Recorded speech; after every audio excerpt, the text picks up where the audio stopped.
زه یم سید امجد علي شاه. دا وخت کې مونږ په سوات ایکسپریس وی د پلۍ په مقام باندې ولاړ یو. دلته زموږ سره سماجي شخصیت چې تاسو څنګه پته لري چې د هغه د ونو بوټو سره ډېر نږدې تعلق دی او په ونو بوټو باندې ډېر چې څوک لګوي په هغه خوشحالېږي. حاجي امیر نوشاد خان صاحب زموږ سره موجود دی، ډیپو صاحب زموږ سره د ملکڼ اصغر خان موجود دی. نو د دوی سره خبرې اترې کوو چې نن دوی دلته څه پروګرام راوړی دی او خلکو ته څه وایي. حاجي صاحب دا راته ووایه چې د ملکڼ د دې ایکسپریس وی د خوبصورتۍ دپاره تاسو نن څه دلته داسې څه راوړي؟ مونږ زه خو اول تاسو شکریه ادا کوم چې تاسو زموږ د اواز ټول ملک ته رسوئ. بیا زه د محکمه فارس اصغر خان او د هغه سره اس ډي او صاحب نوم یې خو ماله مرتضی خان، دوی د ملکڼ ایریا د دوی سره ده په دې وخت کې. نو د دوی شکریه ادا کوم چې دوی ماله په دې ښه کار کې دعوت ماته راکړي او ماته د ښه کولو او یا په هغې کې په دغه کار کې د شاملېدلو دپاره کوشش وکړي. نو زه دوی ډېره شکریه ادا کوم. دې خبره دا ده ورور جانه چې زموږ د غرونو مونو ته وګورئ تاسو ګیر چاپېره، نو د بوټي درک پکې نه ښکاري، سره غرونه دي، سره خبرې دي. نو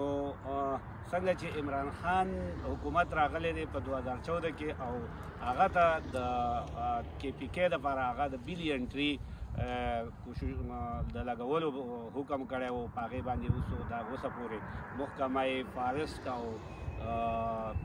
سوشل کم خلک چې دی نو هغه کوششونه کوي. بهرحال ډېره پورې خو هغو کامیاب دي، خو د دوی د دې کامیابۍ سره سره زمونږ دا کوششونه دي چې د دوی دا کوششونه او دا یو ښه کار دی د ملک د ګرین او کلین لپاره یو بهترین بلکې د دنیا لپاره یو ټیک کار دی چې په دې کې مونږ د دوی کوشش وکړو. نو د دې نن دا موټر وی زمونږ چې دا ایکسپریس وی سوات و په دې باندې د دوی شجرکاري و. نو مونږ د دوی سره کاته دوی په خپل کم انداز باندې چې شجرکاري کوي نو هغې نه خو مونږ مطمئن یو انشاءالله. او زمونږ به دا کوششونه وي چې کله دی کې د دوی نه څه دغه کېږي کمزوري نو هغه دوی ته په ګوته کوو چې دا دی او دوی سره د الله ښه وکړي انشاءالله. زمونږ خبرې مني او په هغې باندې پوري طور کار کوي. ما او اصغر خان چې دی دا د 2014 نه په دې باندې مونږ پروګرامونه کوو. د لویر دیر کې دوی کم دوی چې هلته ډیوټي وه نو دا ډېر زبردست په معمولي خبره چې کوم ځای کې کټایي کېده کوم ځای کې نقصان کېدو نو ما د شپې په 12 بجې چې دوی ته خبره کړې ده نو دوی بالکل د شپې په 12 بجې اس ډي پو ته او زموږ سره چې کوم لاندې مشرف ګل خان دی هغې ته دا خبرې کړې دي او پوري طور هغه ځای ته تللي دي، کسان یې نیولي پرچې پې کړي دي او انتها جدوجهد کوي دا په دې کې. نو دا خو دوی کوي نو مونږ ورسره اوس په دوی د دوی دلته دي نو ما په یو رابطه باندې مونږ دا خبرې کوو چې یاره دا موټر وی ښکلی شي. نو زه په دې کې دا هیلپ کوم چې دوی ته لږ د غټو بوټو ضرورت و، واړه خو د دوی سره ډېر زیات دي د محکمې د طرفه، خو کم سایز چې 4-5 کالو د چیر کم ونې دي نو هغې دپاره دوی دغه زمونږ او د دوی دا خبره شوه چې یاره مونږ په دې پلی انټرچینج نواله تر بټخیلې پورې د ټنل پورې مونږ دا ولګو او دا علاقه ښکلې شي. ملک ته دا پیغام ورکوو چې هر روان سیزن دی نو په سیزن کې دی هر پاکستانی کم سے کم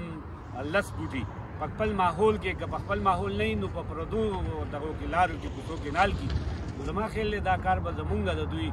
ډېر زر چې کم دی نو د عوامو دغه ونیسي، عوام به ټول په دې کار باندې اخته شي او که دا کار وشو نو زمونږ د ملک د بلین نه د ټریلیون ټری به دا به وشي. او دا نو مونږ د حکومت مخکې خلکو ته دا درخواست کوو چې هغه راشي او د فارسټو سره زمونږ سره کینی او د دې پرایویټ کمیټیانې وله جوړې کړي. نو زما خیال دی چې په دې کې د هغه خلک شامل کړي چې د هغو د بوټو سره مینه ده، محبت دی، نو دا کار به د محکمې دپاره او د ملک دپاره یو اساني جوړه شي. زما خو ورورو دا پیغام دی دا کم چې مې درته وویې اوس زما څه کار دی 2021 ما تاسو سره مخکې پروګرامونه شوي اوس هم دي چونکې زه د تحصیل دینځۍ سره تعلق لرم نو په 2021 کې به په تحصیل دینځۍ کې څومره سکولونه دي، څومره اسپتالونه دي، څومره کالجونه دي، څومره پرایویټ پبلک ځایونه دي نو هغه به زه د ونو نه بلکل ډکوم او انشاءالله تعالی په 2021 په اخرۍ کې به بیا تاسو زمونږ میډیا ته به وایو هغه به ځئ او هغه به وینئ او د هغې پروګرامونه خلکو نشر کوئ او کوشش به همدا وي چې نور خلک انوایرمنټ داسې جوړ شي چې د